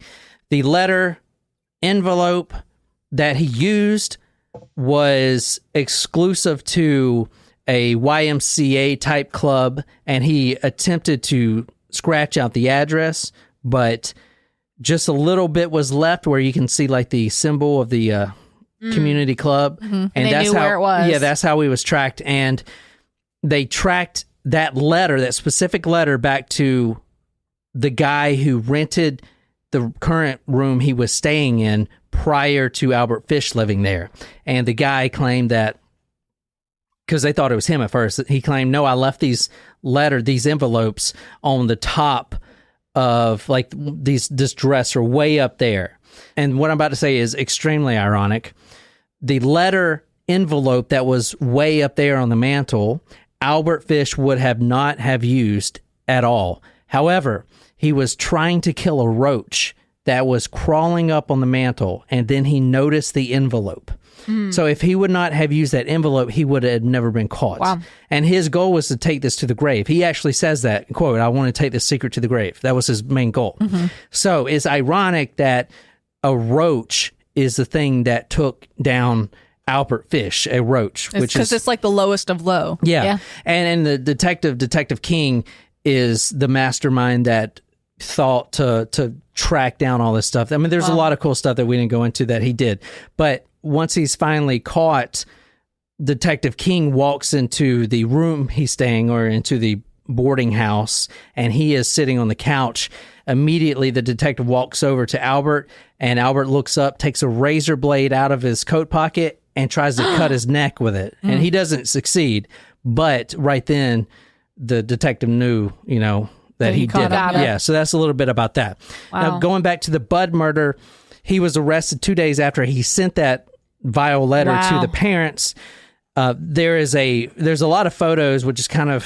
Did he send letters to other victims' families, or was this an anomaly? Because it's an anomaly because he didn't send to the victims, and the only reason he sent this letter to the family, and this is one of the things about the detective decided to contact the media because he was living with this for 6 years. He's like, I am going to catch this guy. He decided to write or go to the media, and the Daily News, put out an article that says, we've got the killer. We're catching him. We're closing in on him. We're about to arrest him tomorrow. And then Albert Fish saw that because he's an avid reader of the news and crimes. He's like, no, you didn't. You didn't fucking catch me. Check this out. I'm going to send this to the family. You didn't catch me. So if it wasn't for that... Wow. And they put that, and that was purposely done by King. They could to tell bait him out, that his personality was one that could be baited. Yeah, so they tried to, they baited him out. Before that's a good question. Profiling was even a thing. That's a good question. They knew that about him. Yeah, that's a really good question. And that's what, the detective was just on it, man. That's fascinating.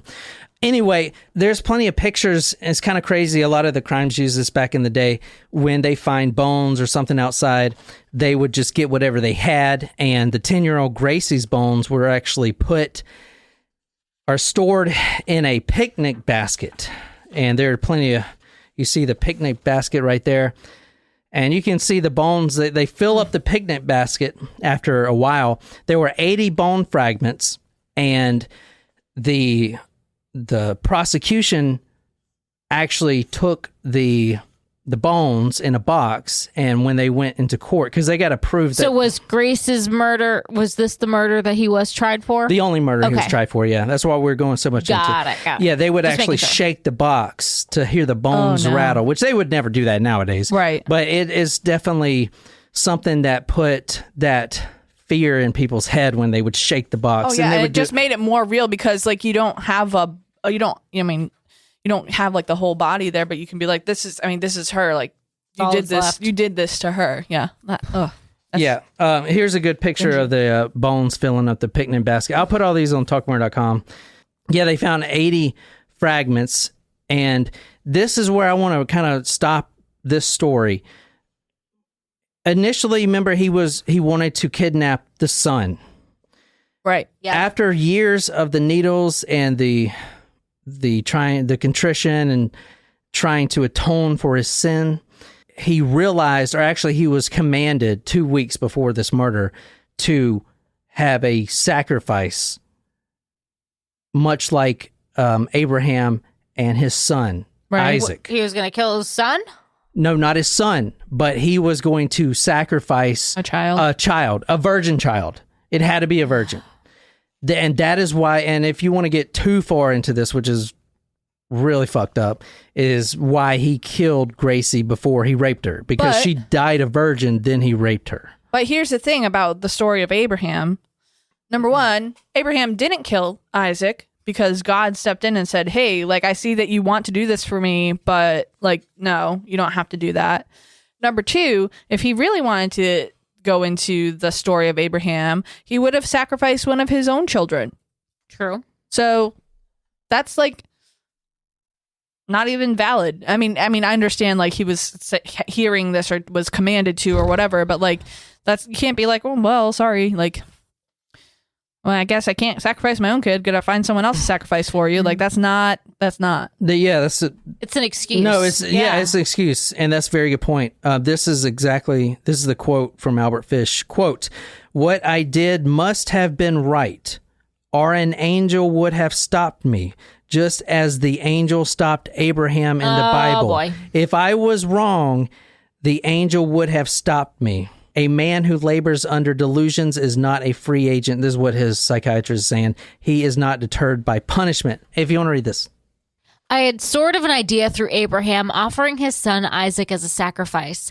It always seemed to me that I had to offer a child for sacrifice to purge myself in iniquities, sins and abominations in the sight of God, such as Sodom and Gomorrah. So initially he did want to sacrifice the boy, and he was not going to sacrifice him. He was not going to kill him, but he wanted to sacrifice his penis, castrate him. And when asked, well, that would have killed him, right? He said, quote, "I would have left him in the house tied up and gone back to my room, packed up my things and left town," end quote. Now, if you look at Gracie's picture, one of the reasons he did decide to choose her is because, and when he was killing her, the whole time, if you believe him and his hallucinations, he believed that Gracie Budd was a male the whole time. Because he's such in a religious fervor that he's sacrificing this male and, a virgin at that. And that is why the virgin thing is why he killed her first. But I mean, he knows that she's a girl, though, but maybe in his killing rage, he's convincing himself that she's not. The other reason that he gave for this is this, what you're going to read. There's a quote from him. The word outrage meaning rape, but they use the word outrage in the time period. I knew this child would eventually be outraged and tortured and so forth, and that I should sacrifice her in order to prevent her future outrage. The child could be saved in that way. That's basically the story. I asked at the beginning, if he doesn't know right from wrong, then yeah, he can't be held liable. But what if that right and wrong is skewed up? Because he is commanded by God, number one, or a delusion of God, to sacrifice this virgin. And number two, he associates it with Abraham. And then when he claims that he would have stopped if an angel had told him to stop. I mean, if you're saying this guy is insane, you're saying Abraham in the Bible is insane and was delusional seeing this stuff. So I'm going to say, I think it is I think anyone who is murdering someone is not quite right in the head, right? Like, there's something wrong for somebody to be willing to murder or have the desire to murder someone else. So, like, by that definition, anyone who's a murderer is a little bit insane in some way, shape, or form, like, in just to be blunt. So I don't think that he is any different from that. I think he did know right from wrong because he was trying to like hide. He's doing these things in secrecy. He's trying to get away. Like, it's not that he knows that it's wrong in by the manner in which he is doing this. Yeah, I would agree. And a couple other points.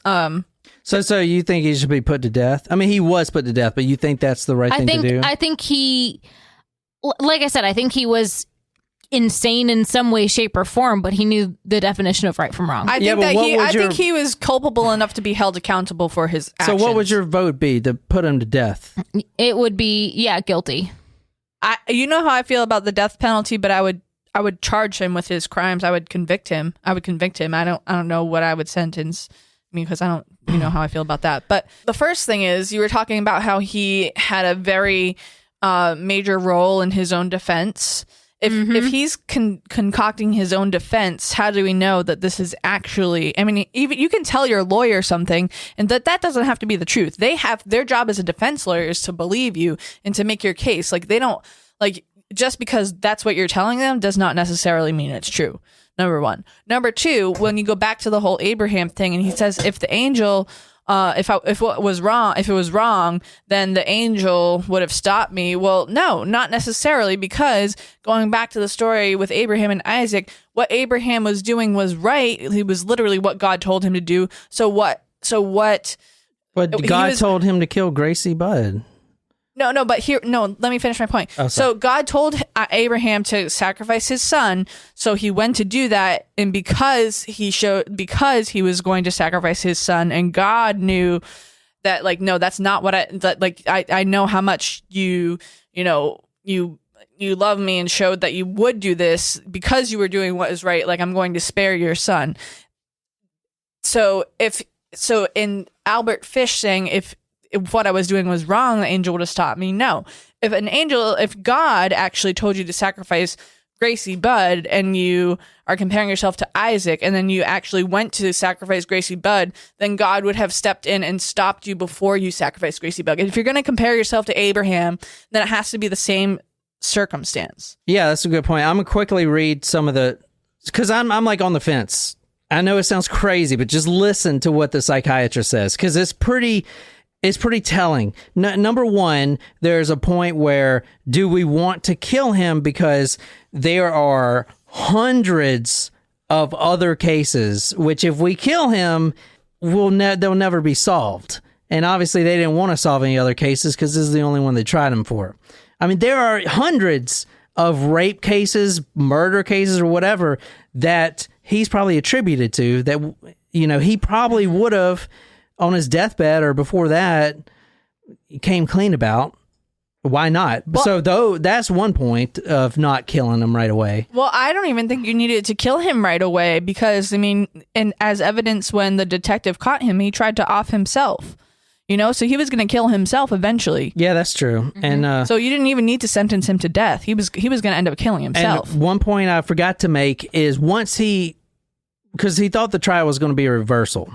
And then once he found out that he was sentenced to the death chair, he was upset for like a second. And then I had to bring his real quote in, but he says something to the effect of, "This will be the greatest thrill I have never experienced." So being electrocuted, and I showed you that photo of him sitting in the chair, just looking calm. He's ready for it. He wants it. He wants the pain. Yeah. He probably didn't want to die, but he wants the fucking pain. Yeah. So he did die doing what he loved. I mean, fucking crazy. Anyway, I'm going to run over the psychiatrist because he makes some really interesting points. Having stated that, in my opinion, Fish did not know the difference between right and wrong in the sense of the statute, I was quizzed on that point. I stated that the knowledge of right and wrong is quite different from the knowledge that 2 + 2 = 4. It requires intactness of the whole personality. Because Fish suffered from delusions and particularly was so mixed up about the questions of punishment, sin, atonement, religion, torture, self-punishment, he had a perverted, a distorted, if you want, an insane knowledge of right and wrong. His test was that if he had been wrong, he would have been stopped as Abraham was stopped by an angel. Now, the psychiatrist, this is a really smart dude. He studied like under Freud and stuff, and he's got several books. Very smart dude. And honestly, and one of the points he makes was, we don't want to kill this guy because we need to study this guy. Mm-hmm. I mean, he can teach us a lot. Frederick Wortham, MD, he's a psychiatrist. Mm-hmm. What we're reading now is from a book he wrote, From the Show of Violence, 1949. This is really important. Most of the jury called him insane, but it was too bad of a crime, and we face that nowadays. It would have been an outrage if he would have not been put to death. Right. And in fact, he was. You know what he was arrested for? Before the murder? No. Because they got to prove the body. And when they arrested him, they didn't have a body. He actually took him out to the cottage and showed him where the bones were. But before that, they had to arrest him. And then even if they couldn't prove corpus delicti or whatever in court, which the body was Gracie Budd's, he would have been held on one charge only, kidnapping. Mm. And How can you charge someone for kidnapping? There's no body. No, not when there's no body. How can you charge a man with kidnapping when her parents allowed her to go with you? That's not kidnapping. Ooh, right. So if you keep that in mind, and they could not prove that it was Gracie Budd's body, and he says, you know what, I was lying, that's not hers, because there's no DNA or anything. It could have been a reversal. If that is the case, that's what I want you to think about. If that is the case, and he's only kept for kidnapping, which means he could get let go. Listen to this. This will sum it up. Hold on. The psychiatrist says, quote, if you uphold the judgment of sanity implicit in the death sentence of this obviously ill man, you uphold officially the policy of psychiatrists who on 2 different occasions have had under observations a man who had butchered and eaten more than one little child more than 2 years before, and declare now that such a man was not a suitable case for commitment to an institution for the insane. He's saying if you put him to death and say that he is not sane, because if you're going to do the death penalty, you're not going to have it both ways. You're not going to be like, you got to sentence to death, but you're insane. It's either you're sane and you're getting death, or you're insane and you're not getting death. It's one or the other. You can't have it both. So this is what he's saying. If you're saying that he is sane, and he's getting put to death, that is what they're saying, then he says, assume what might easily have been possible through some technicality, say a doubt about the identity of the corpus delicti, which are the bones of Gracie Budd, had existed, and this case had to be dropped legally. Are you, as a statesman, telling me as a psychiatrist that I have no right to commit this man to an institution for the insane? Mm.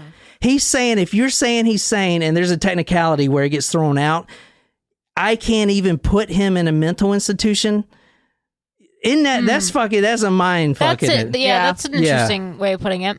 I don't know. I thought that was really interesting. I mean, the kidnapping thing, though, he said he was taking her to a party. Yeah. And then he didn't. There was no party.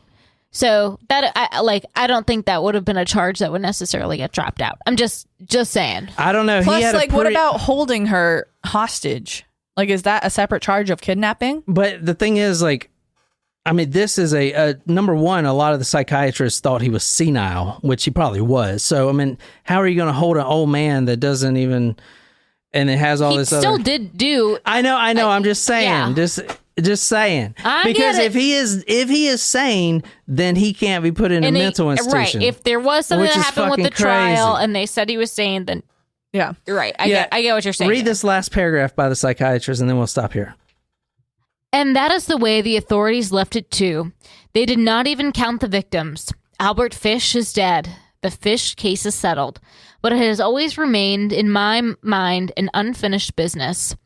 A number of times since then, I have had occasion to talk about such cases and problems to high officials who had the power to decide and act. I have looked for faces and found only masks, and masks have no ears. Pretty cool, isn't it? Yeah.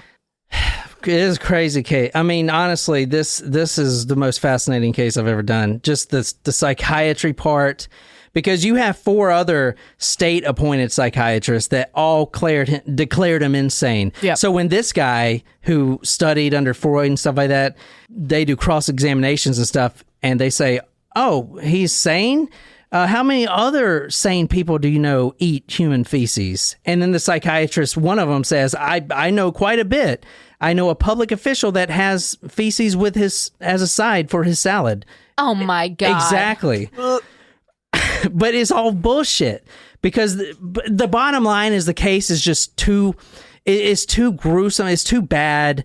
It's too effed up to let this guy sit in an institution. Right. It's not like Ed Gein digging up your dead wife. This is a 10-year-old girl and a 7-year-old boy. Yeah. You can't put them in an institution. You have to kill them. I feel like we're still at that point today. I do think he was insane, but in some manner, but I think he still knew what right and wrong was.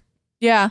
And when you also think about insanity, there's so many different, disorders that there's no real objective definition of insanity. Because you're suffering with one disorder does not mean that you're suffering from another disorder. Right. Yeah, it's like a spectrum or umbrella, right?